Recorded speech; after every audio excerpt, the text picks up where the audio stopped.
welcome back to another episode of Geared, and today something a little bit special. Today we'll be going out in probably one of the fastest cars I've ever driven, Jack's 1000 horsepower Nissan R35 GTR. But not any R35 GTR, this is a proper track weapon. A lot has been done to it to make it better on the track. I drove a yellow one quite a few years ago and there's little bits on that I wasn't quite keen on, and this has had it changed and obviously a lot more power. So we're going to speak to Jack, see what's been done, and we're going to take it out for some laps.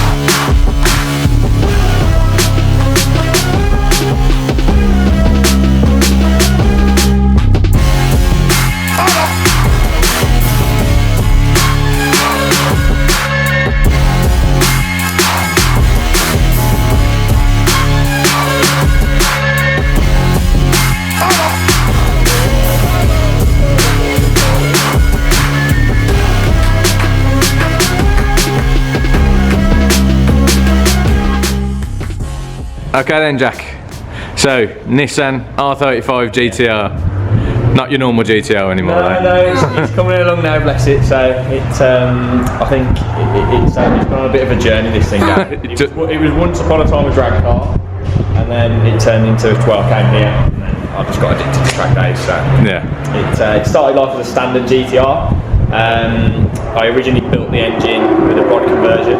Unfortunately, that did eventually let go. Just due to it shouldn't have been track days. Yeah, it shouldn't have been on track. So we took it all down and I put a proper engine in it basically. So it's a 3.8 full Litchfield build, pistons, rods, valves, cams, everything they could tick. It's got it in there. Bless it. How long have you owned it now? 2 years. 2 years, and you've gone from standard GTR to this. Yeah, it's all the little things with these things. They're not, you know, I'll say this to most people, that as a stock car, they're not a track car. Yeah. They're not a track car. But I feel like we've cracked it with this. It's finally getting there. So you briefly mentioned the engine. So you say it's a 3.8 stroker? So no, it's not stroke, it's just a Litchfield 3.8, which is the stock displacement. Okay. It's cams, rods, pistons.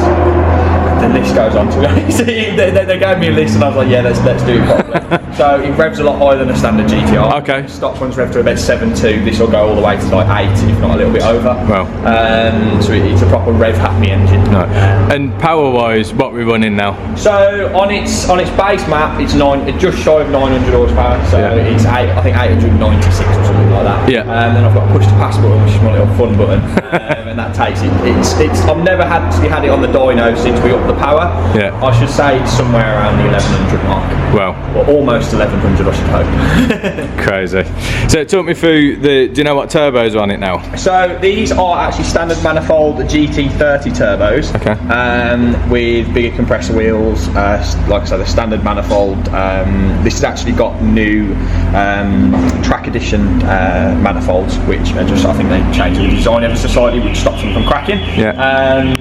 So we've got the brace intercooler kit that basically comes right from the bottom of the car, which I think catches as much air as possible to try and keep the intake air temperatures down. We've got many radiators on this car. So you've got a dual pass radiator down here. We've got a radiator actually in this. You can see it. Have that cut out. We've put a radiator in there. We've got an oil cooler on the left-hand side. Over this side. So just to try and catch as much air as possible, because you know GTRs, anyone that's tracked a GTR knows they suffer with heat. Yeah. So we've tried to keep that down as much as possible. Exactly the same as the boost. This only runs like 1.4 bar of boost at 900 horsepower. Oh. So it's nowhere near what it can do, I think. Madness. So you were a big customer of Litchfield. I don't know if that's a good thing or a bad thing, but no, they're great guys. They look after me. We've got a lot. Well, we built a very nice car with it, I think. Yeah, of course. So talk me through the chassis. What's been done to the chassis? It's got Nitron suspension. Yeah. Nitron RT3 kit with all SPL camber arms. Yeah. We've got an Alcon big brake kit, which I believe is 420mm on the front and 380 on the back. With Pagid RSL1 pads. They seem to be the best I've found so far. Okay. We do have an issue with sort of boiling fluid in this, but we have got Castrol SRF fluid, which is the highest boiling point I can find. Okay. But I think it's a big old girl, isn't it? Yeah. So what does this weigh now? About 17. So stock they're about 1720. Yeah. I've got a half cage in here, but we've also got tillet seats, which removes about 50 kilos. Yeah. So we're around about the 1700 mark as it stands right now. Got ya. So big girl. So tyres, we obviously have to get different tyres on it to handle this amount of power. So to try and dial out the understeer, because these stuff are with understeer quite bad, we've actually put 305s up front and 305s at the back. Okay. We're on a Trofeo R at the moment, but we've dialed up the camber quite a lot, so it's 3.8 in the front and 2.5 in the back. Which just helps. You'll feel it when you drive it. The car's so eager to turn in. Got ya.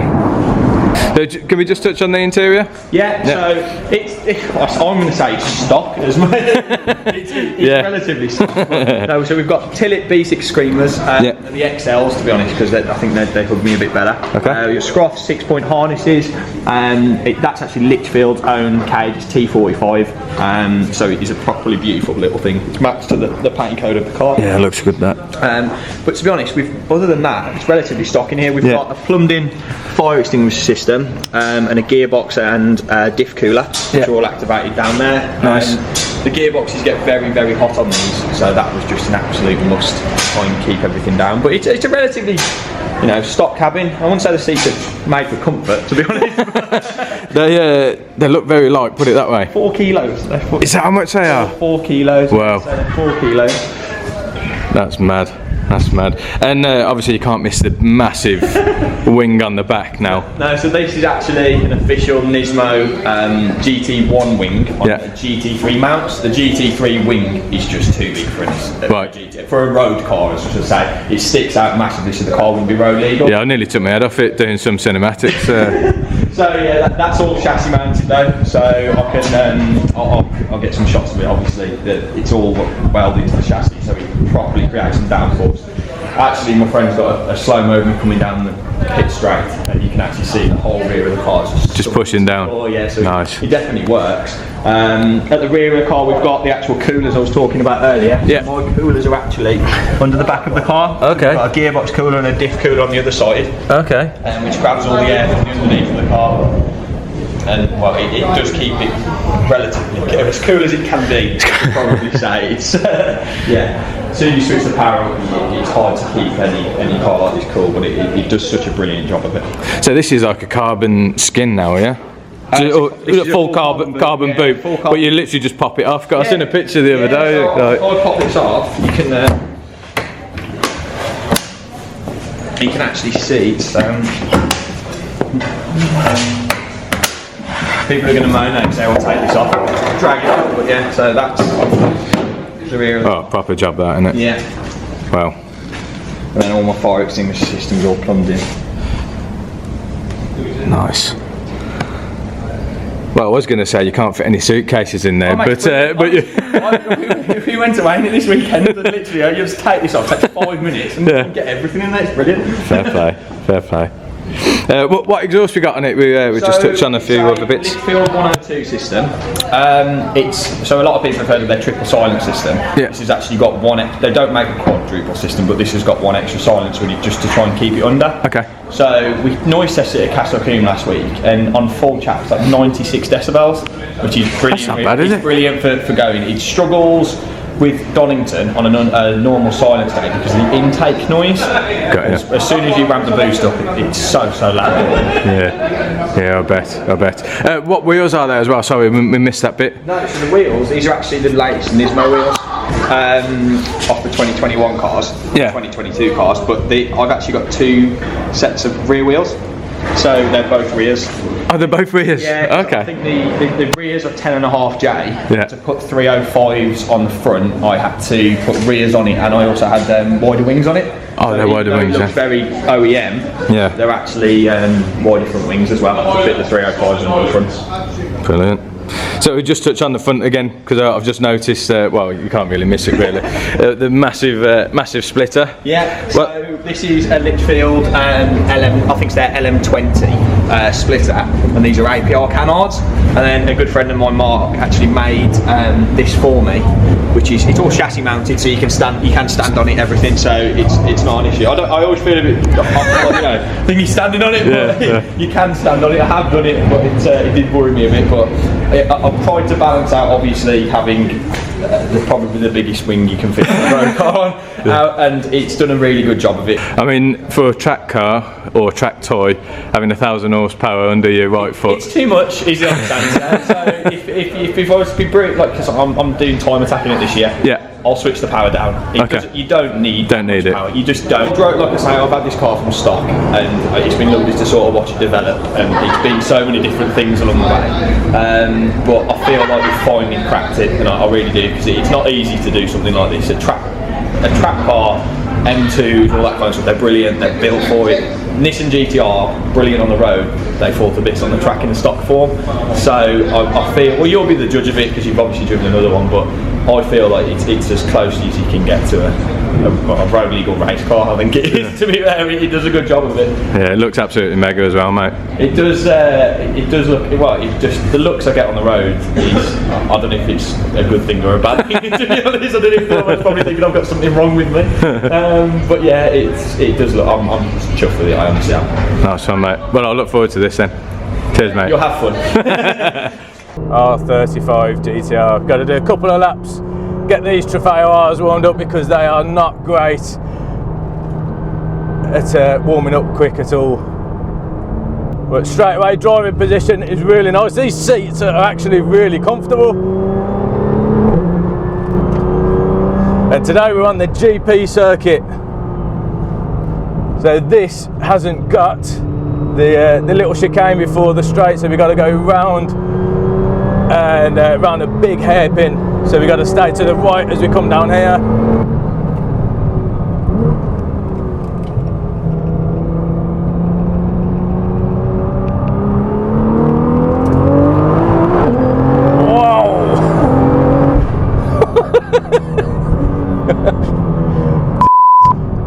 Now that's got some go, that has.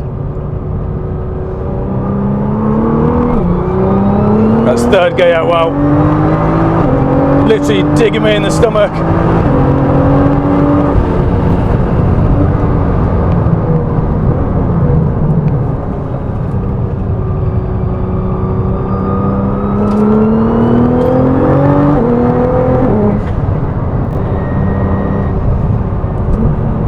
For a car that weighs 1,700 kilo, it is just changing direction, really nice and stable.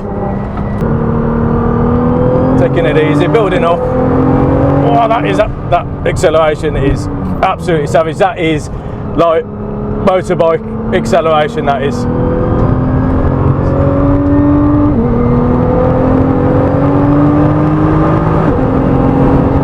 Even revving it all the way up, but that's like nearly 140. Wow.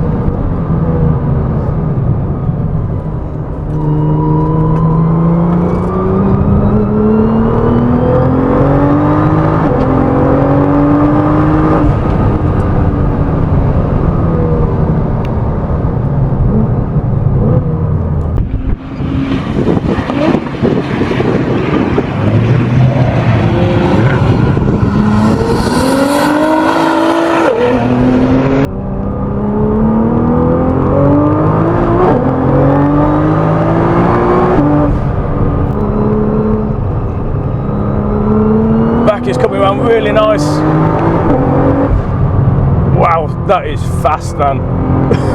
I'm like almost scared to put my foot down flat because it is just pushing my stomach into the back of the roll cage over here.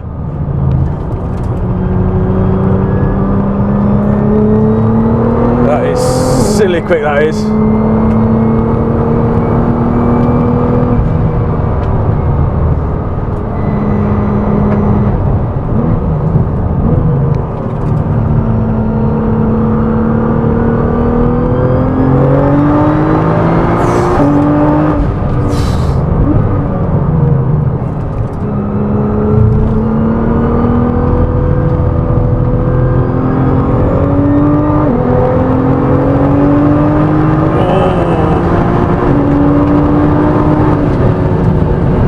Brakes are good. Now the brakes have got some heat in, that is pulling my face off.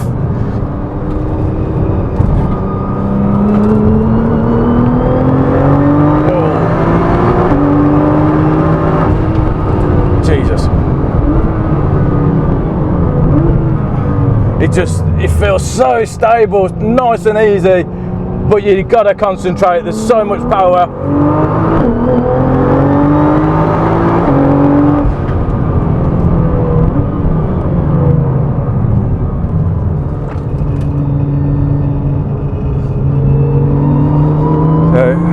Third gear now.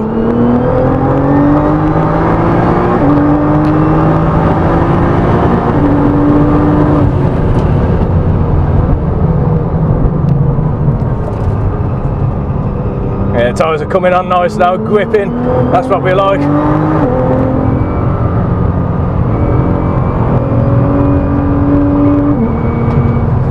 Imagine going flat out down here. I mean, that's 100 round there. Easy, drop it down, turn in, handling it, lovely. No way am I going flat, no way.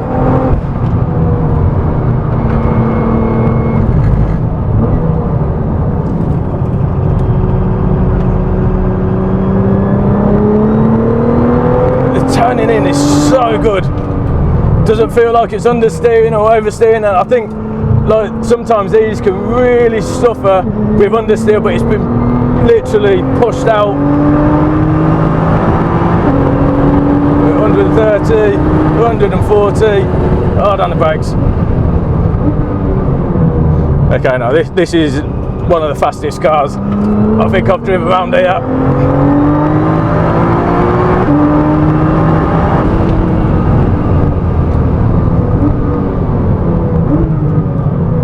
The brakes are really good, I don't want to lean on them too much.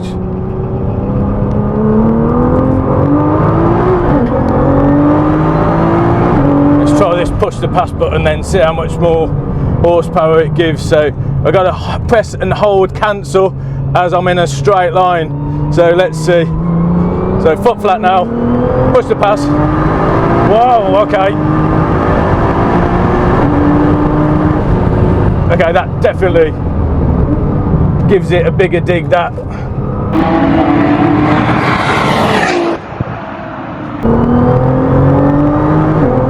So I'm driving it like it's a really light car, and it's not. It's like 1,700 kilos with me in it. I'm on 90 kilo,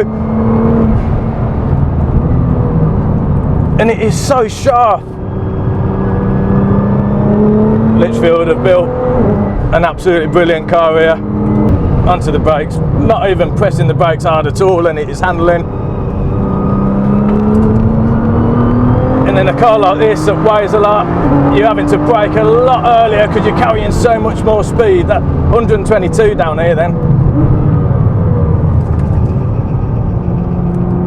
Oh, that was horrible.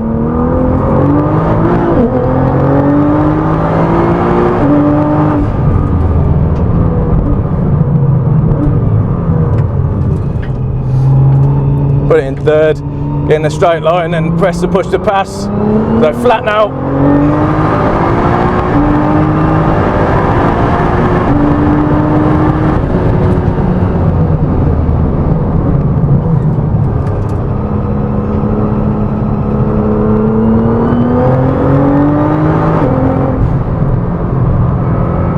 It sounds incredible. I dread to think how much is spent on this.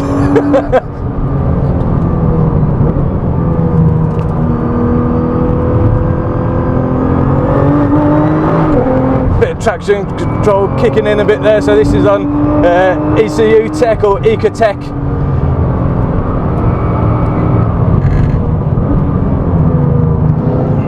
We got a race car coming up behind us and one in front of us.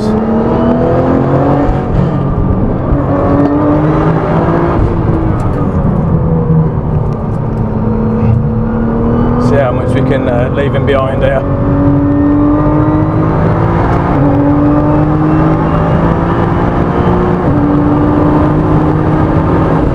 Fast car, man, fast.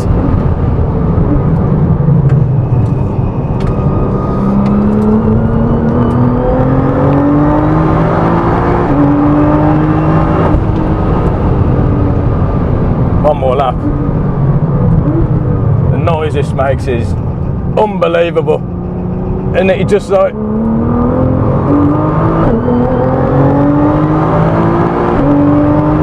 just feels like it shouldn't handle the way it does, but wow. We're in third gear now. Push to pass into fourth, push the pass button, here we go. Whoa, nearly 150 mile an hour. That's the difference with that push to pass button.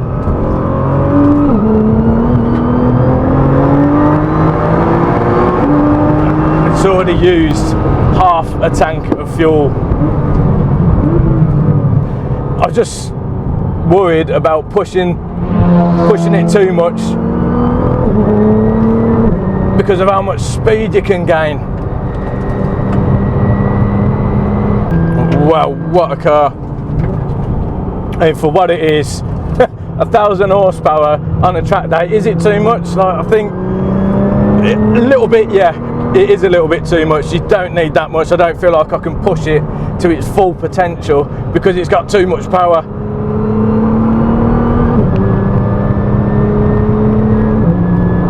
But so well balanced, so well composed, like brutal acceleration. I mean, I think we were doing 150 down the back straight here not so long ago. I mean, that's fast. I mean, I wasn't even trying to go fast around the bend to carry more speed.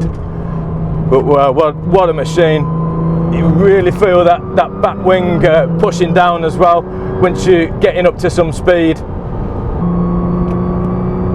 But massive thank you to Jack for letting me have a go in his pride and joy. I mean, he spent thousands on this. I wouldn't even want to know how much he spent on it. But massive thank you to Jack. And don't forget to give him a follow on Instagram as well. Don't forget to like, comment and subscribe, and I shall see you in the next one. Cheers.